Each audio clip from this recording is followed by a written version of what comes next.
CZ75 SP-01 Shadow Target. As I've said before, it just needs a longer name, don't you think?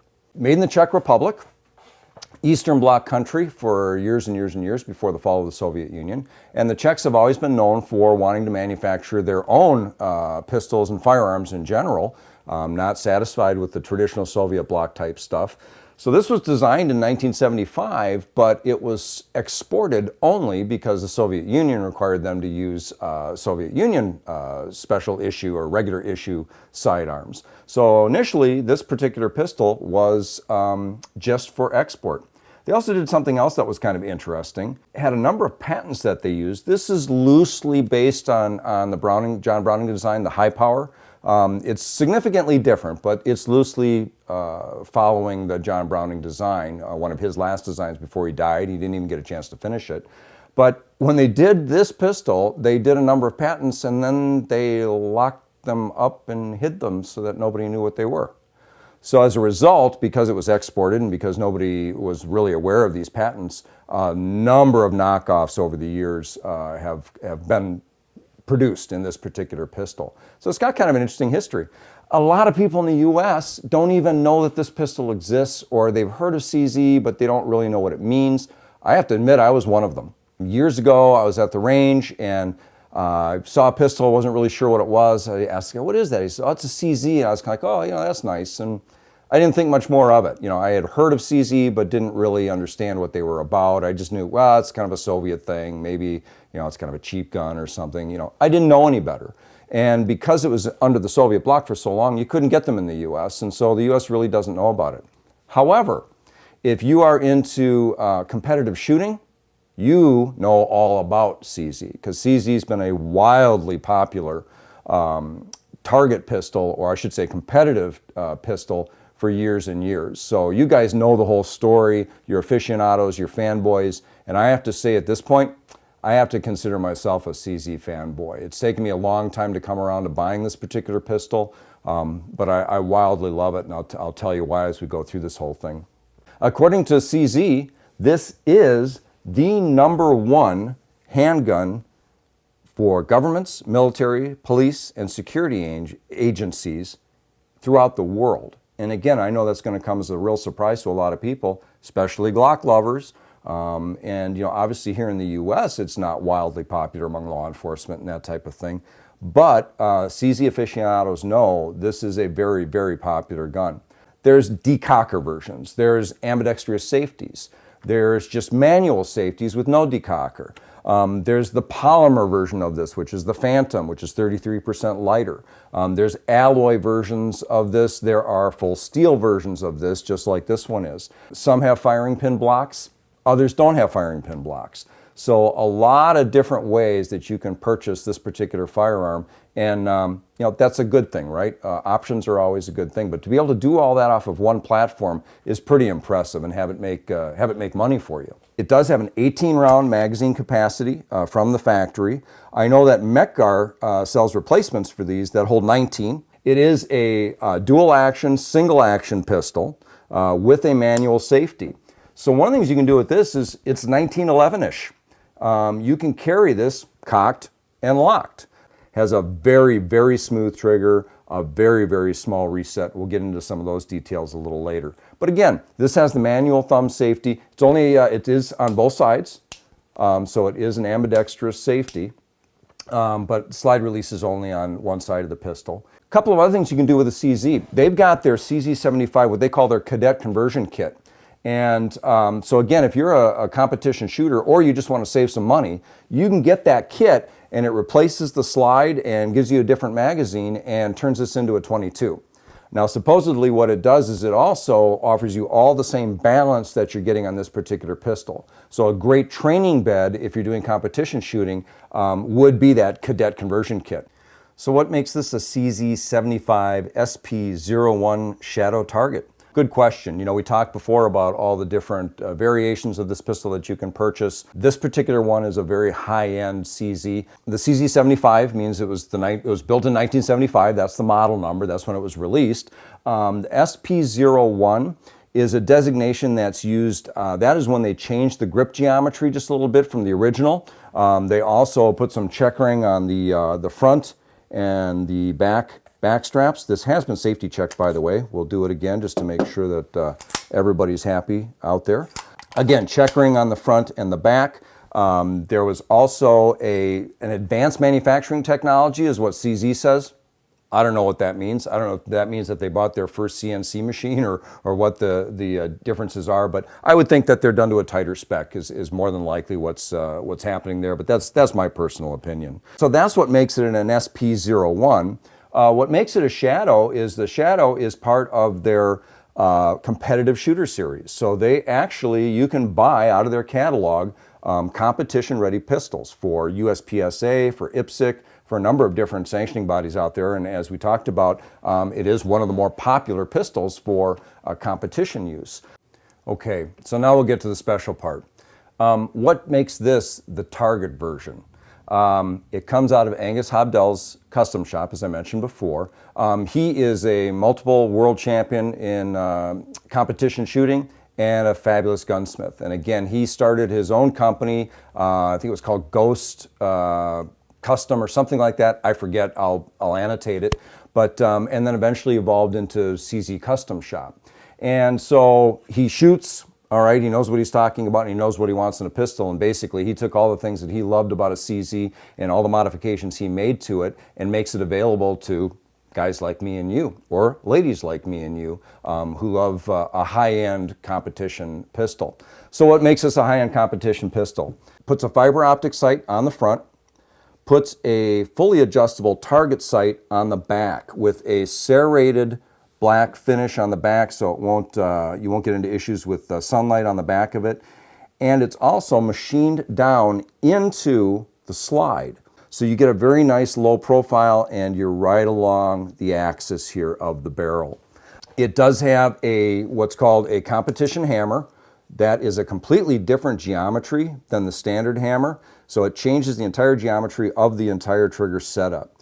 So along with the competition hammer and all the geometry changes we've talked about there, it's also got a complete trigger job. So all of the trigger components are tuned and it reduces the single and the double action trigger pulls. This particular one, it's a 7.8 ounce double action pull and it is a 3.8 ounce single action pull. And I can show you later where that was documented. 3.8 ounces is important because 3.5 ounces is definitely, generally the cutoff point for a trigger in any type of a competition. So it's very deliberate that it's done at 3.8 ounces to keep it over that 3.5 ounce trigger pull. The trigger job they do on this gives it a very, very just smooth, silky smooth and easy. It doesn't feel like 7.8 pounds. It feels more like to me, more like a 6-pound trigger pull. But then it also has an amazing reset on it. It's incredibly short. I forget what it is now. I'll annotate it. But then when it goes to single, right there, I mean, I should show that again because that wasn't even fair in terms of showing just how beautiful that reset is. Watch. Right there, there's your reset, and then you've got that 3.8 ounce single action. I've been learning that myself, getting better and better at transitioning between the double action and the single action, because in a lot of competitions, it's what you're required to do. Your first pull has to be a full double action pull. All the things that are done to this pistol to make it a competition pistol all work together, obviously. You've got the weight of the pistol, you've got the low bore axis, you've got the milled in rear sight. It's got a spring package, so you've got a 13-pound tuned mainspring, and then you've also got an 11-pound recoil spring. The reason for the 11-pound recoil spring is one of the things that happens is when the slide cycles, when it slams forward, it tends to pull the muzzle down. So the lighter the spring, the less pull you get. So it's easier to drop this right back on target after the muzzle flip on each particular pull. So really, really nice. Disconnect is polished. Everything that you can polish in here that makes sense is polished. They do a wonderful, wonderful job. They break the breech face. They do a number of things that truly does customize it. Fully customized CZ75 out of the custom shop. This runs around $1,200, a little south of $1,200. For me, that's a lot of money. I haven't spent that kind of money on a pistol. For other people, maybe that's not such a big deal. But for me, that's a lot of money for a race gun. And it's not an open type race gun, but this is as close to a race gun as I've gotten. You can buy a standard CZ75B for more in the $500 to $600 range. So is it worth the $500 to $600 upcharge for this? I'm not going to tell you that it is or it isn't. You can send your CZ into the custom shop and they'll drop, they'll do a trigger job, they'll drop the springs in, they'll tune it for you. And it'll probably be less than what this would be. But I wanted it out of the box, nothing to do to it, ready to go. I want to start doing IPSC shooting. I have not done any competitive shooting up till now. And so you can call me crazy for going this far out to do it, but I wanted to have the right gun as far as I was concerned for doing that, and this one fits the bill perfectly. So is it worth the extra $600? I'm not the one that's going to tell you that. To me, it was worth it. I'm glad that I did it. But not everybody's going to be in a position to do that, and not everybody's going to want to do that. And there are steps in between that you can do, and it's a lot more about how good a shooter you are than how good a gun that you have. You all know that.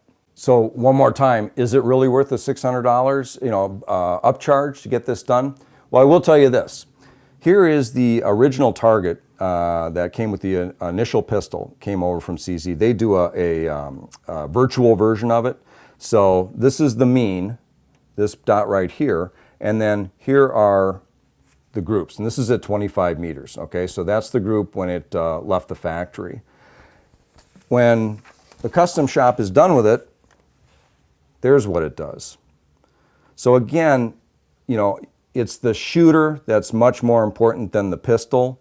But when you want to look at putting money into a pistol and where do you put money into a pistol, that to me is a pretty significant difference and compelling, very compelling to me. So let's take the pistol down real quick and show you some of the uniqueness involved in it, because it is a very unique slide design, as those of you who have CZs know, but those of you that don't. So now we'll show you. Breaking the pistol down. Safety check, obviously. Pull the magazine out. Check nothing in the chamber. So we're good to go there. Either go to a full cock or a half cock to start with. Usually a half cock is a little easier because you have a little more room then to get your thumb in behind the trigger here.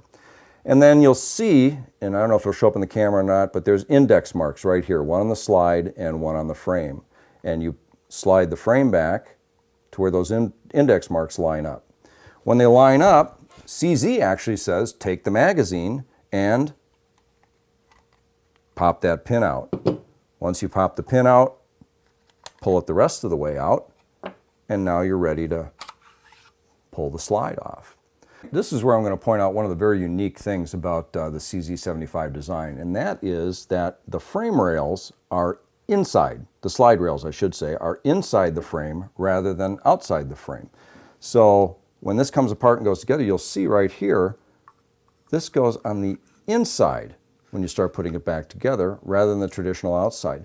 A lot of people claim this is part of what makes helps make it accurate. I can't say that it doesn't because I don't know any different. But the rest of the frame, this is the full steel frame. It does seem to have a fairly complicated double action, single action mechanics back here. So let's finish taking the slide down.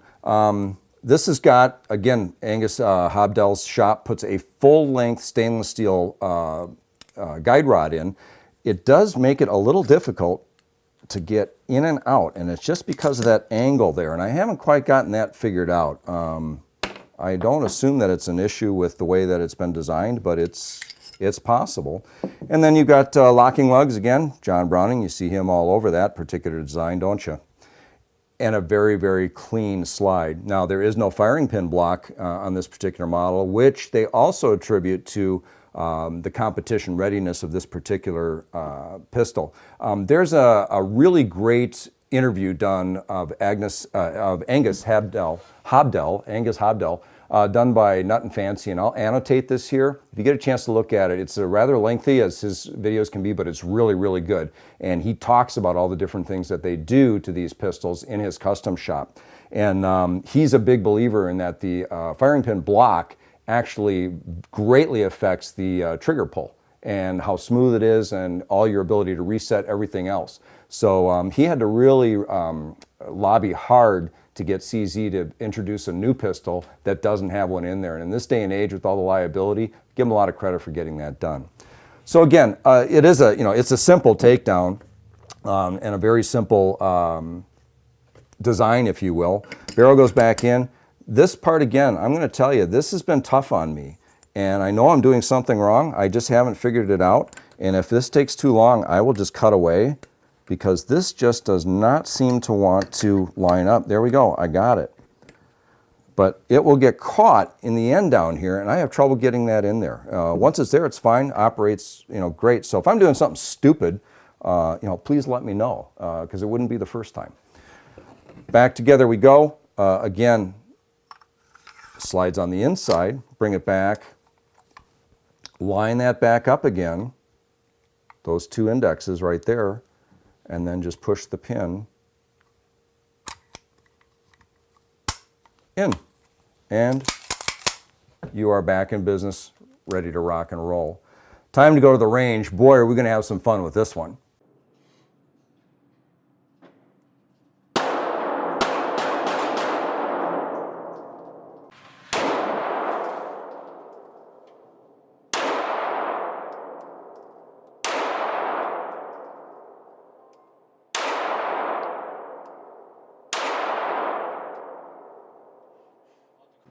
That's not good.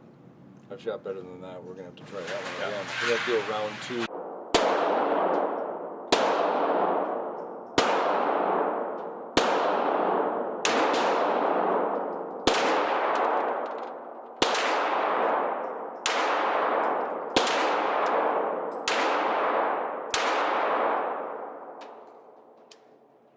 It's a faster,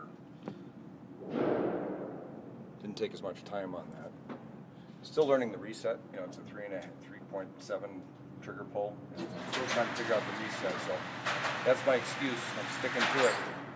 So there it is, the CZ75 SP-01 Shadow Target out of Angus Hobdell's custom shop. I love this pistol. I really, really do. Another thing I'll tell you, they typically come with Coca-Cola grips.